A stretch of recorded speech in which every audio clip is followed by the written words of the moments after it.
Hello. I'm going to talk about adverse drug reactions. An adverse drug reaction is any detrimental side effect of a drug. It's as simple as that. There's a large health and economic cost to adverse drug reactions. They account for around 4% of hospital admissions in Europe each year.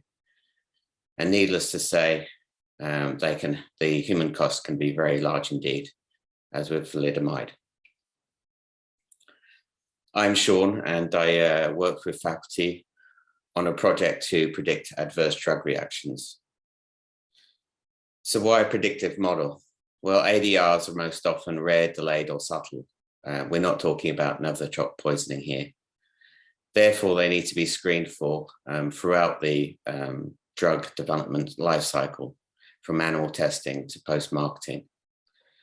And a predictive model could be useful in this in informing which ADRs to screen for. So this is some overview of the model.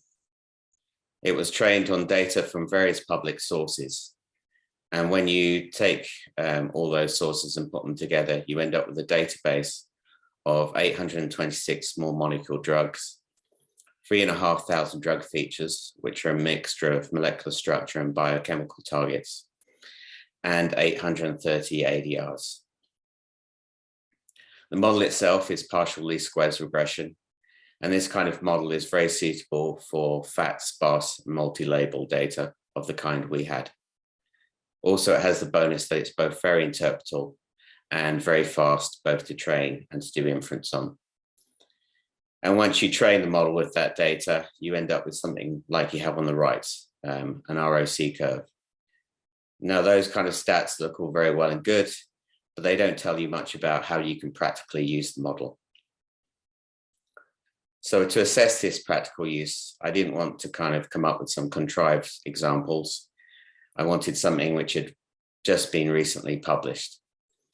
And the Medicines and Healthcare Products Regulatory Agency publish a newsletter every month with the latest reports on ADRs, usually for one or two selected drugs.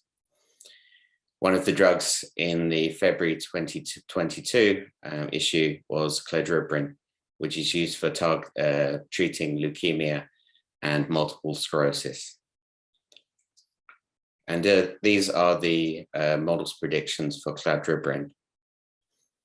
At the top of the ranking is peripheral neuropathy, which is reassuring because that's the recognized dose-limiting adverse drug reaction for cladribine.